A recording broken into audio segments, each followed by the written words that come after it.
All right, welcome back to another Rise with Anita podcast episode. I'm so excited for this one, but I know that there's going to be people this one triggers. And I know this because we're talking money today. So your money isn't stuck because you don't have enough strategy. It's stuck because deep down, you don't feel worthy of what it is you say you desire. So I say this with love, but you can read all the books, listen to the podcasts, start building out a brand, and start hitting the same income ceilings again and again and again. So today we're going to get to the root of why, and it has nothing to do with the actual amount of hustle you're putting in, and everything to do with your identity and what you believe you're worthy of. So I put a lot of my things in the heal her method, starting with heal.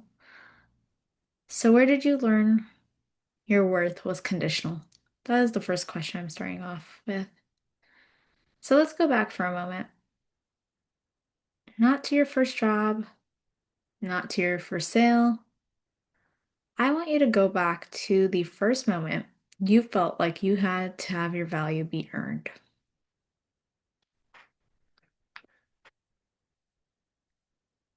Maybe it was when you got praised for being quiet. I know I've been there. Or being helpful. Or when love felt like it was withheld until you performed a certain way, behaved a certain way, looked a certain way. And that's when your nervous system started trying worthiness to doing. And that is when your relationship with money starts to form.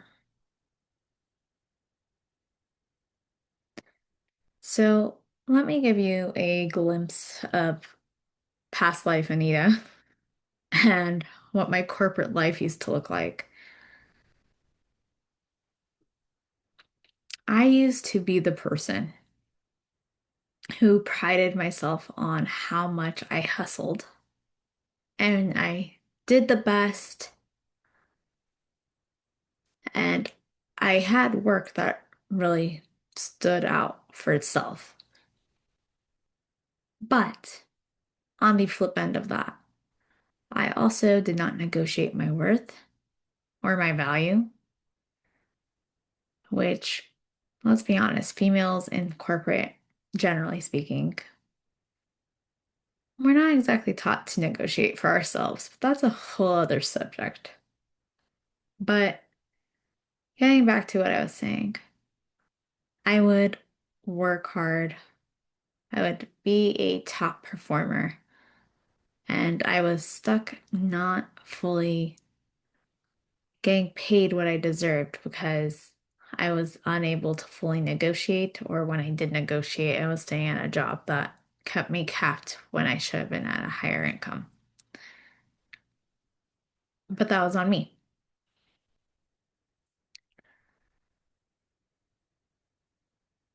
because at the end of the day, the concept of overflow felt very scary,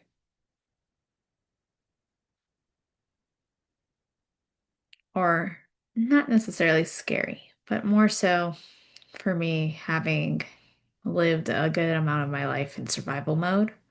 The concept of overflow felt like unfamiliar territory.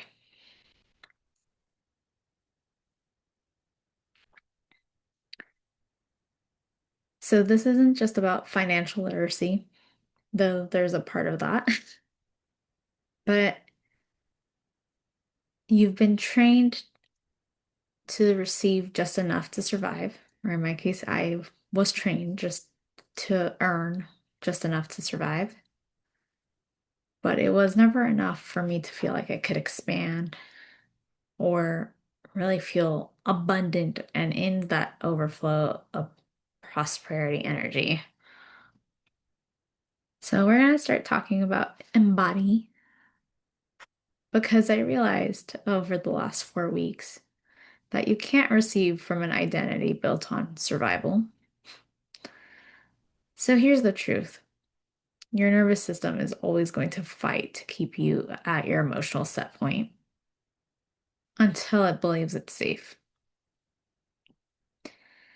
And a lot of times when we talk emotional set points, the example or the metaphor of a thermostat comes up, right? We all have what level of comfort we have with our money and finances or the quality of our relationships.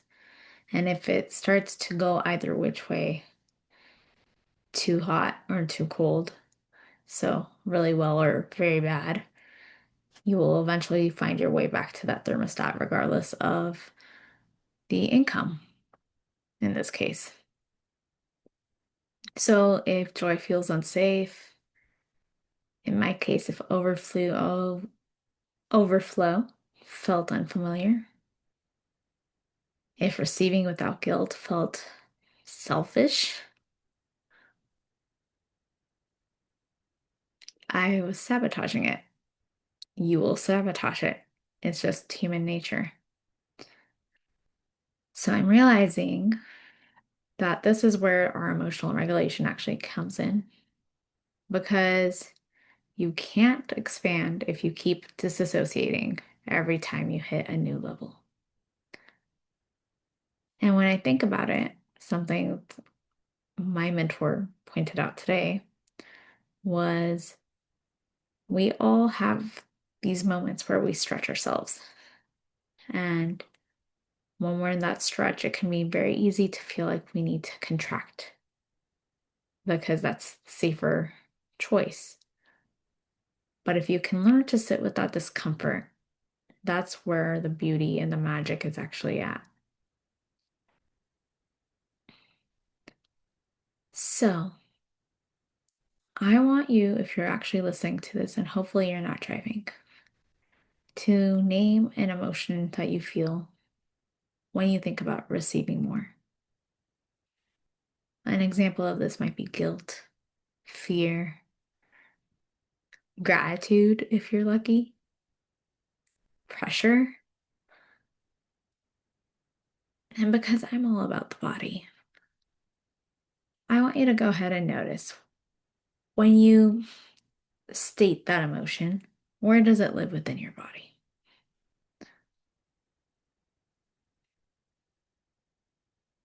And I challenge you to start to normalize this feeling. Even if there's guilt or fear, I want you to normalize what it feels like to acknowledge it.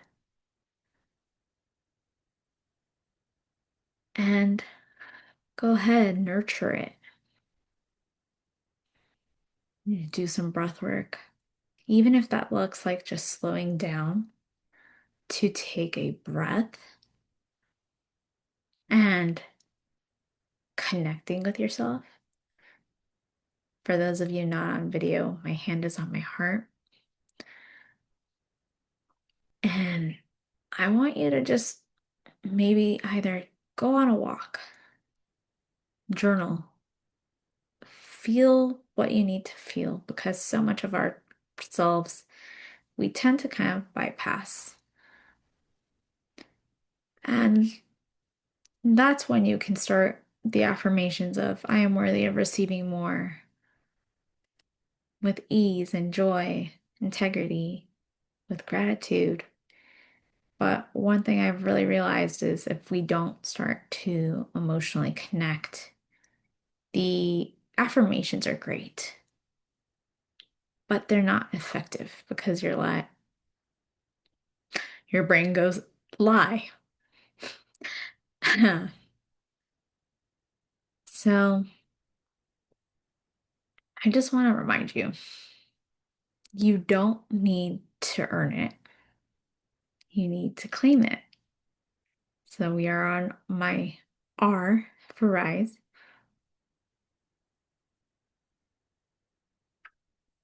And I think we need to really look at the fact that if we tap into our worthiness as a person, not as something we need to earn, worthy women become wealthy. And it's not because they're better or smarter or they have more strategies. It's because they stop asking permission to own their value. They stop discounting their skills and their brilliance. They stop waiting for someone to validate their prices, their voice, or their grit.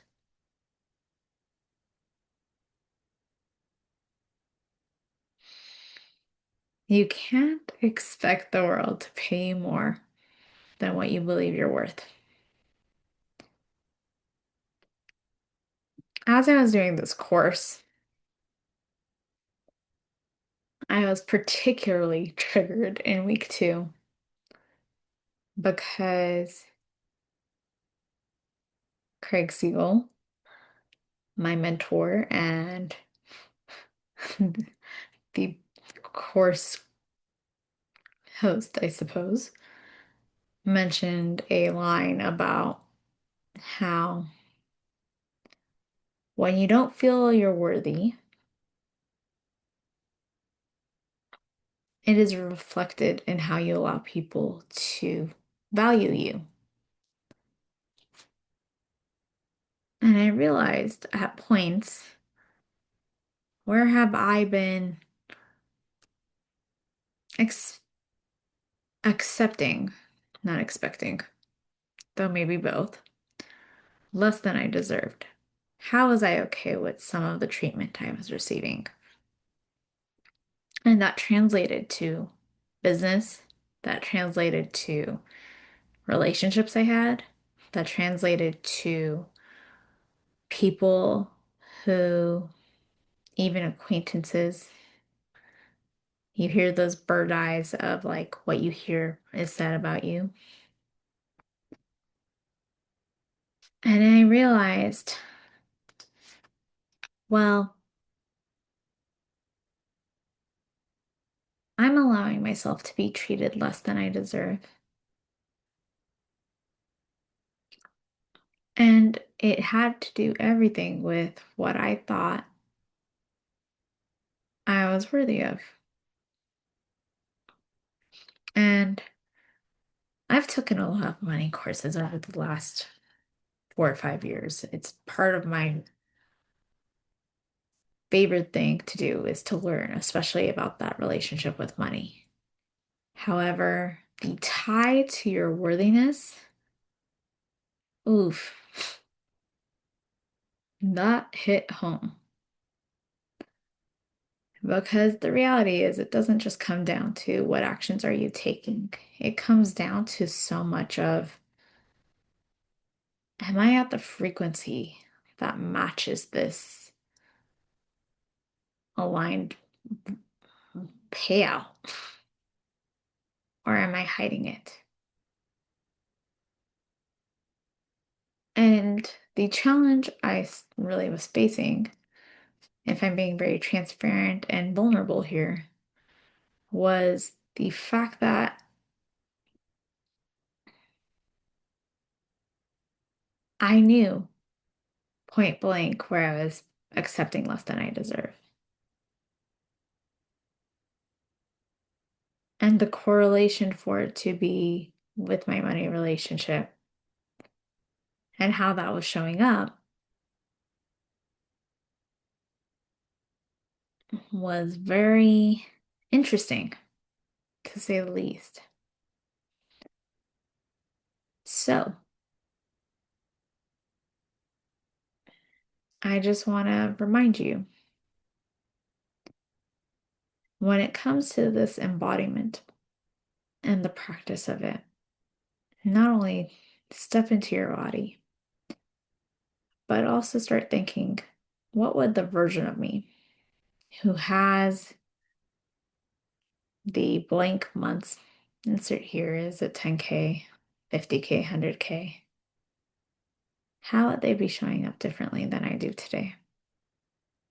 How would she show up with her boundaries, her energy, and her marketing? Something I've been making a point for this year is to start showing up more boldly, to be unapologetic and taking space.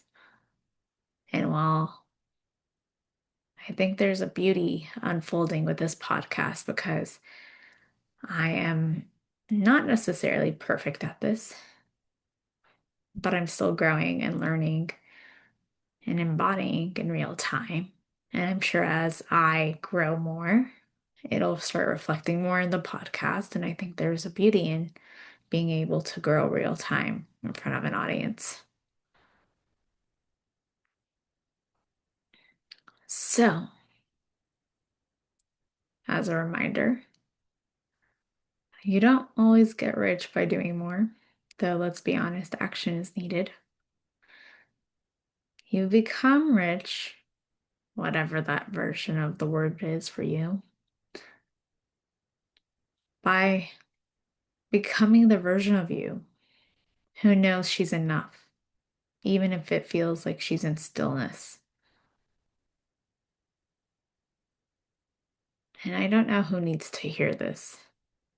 You're not behind. You're not broken. You're just becoming. I think there was a beautiful theme for my week last week, and the topic of alignment, coming back to your own essence, kept coming up on repeat.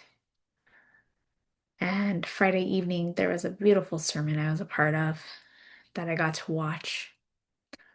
And it was this reminder that you have everything that you ever could imagine within you. You have your talents, you have your goals, you have your dreams, your vision, your mission, your purpose. That's already all within you. But so many times you're stuck looking outside because you think it's an external thing. When in reality, we just have to pull that out of ourselves. We have to activate that version of ourselves. So, bring this back to wealth. It will start to rise in the moment that your worth becomes non negotiable. So, final reflection. What version of you are you still trying to earn from? And who would you become if you believed you were already enough to receive it? Go ahead and journal this out. If you feel called, please tag me. I would love to see your shares. And I'm excited to see this chapter unfolding in front of you guys in real time. Until the next episode, thank you for being a part of this journey.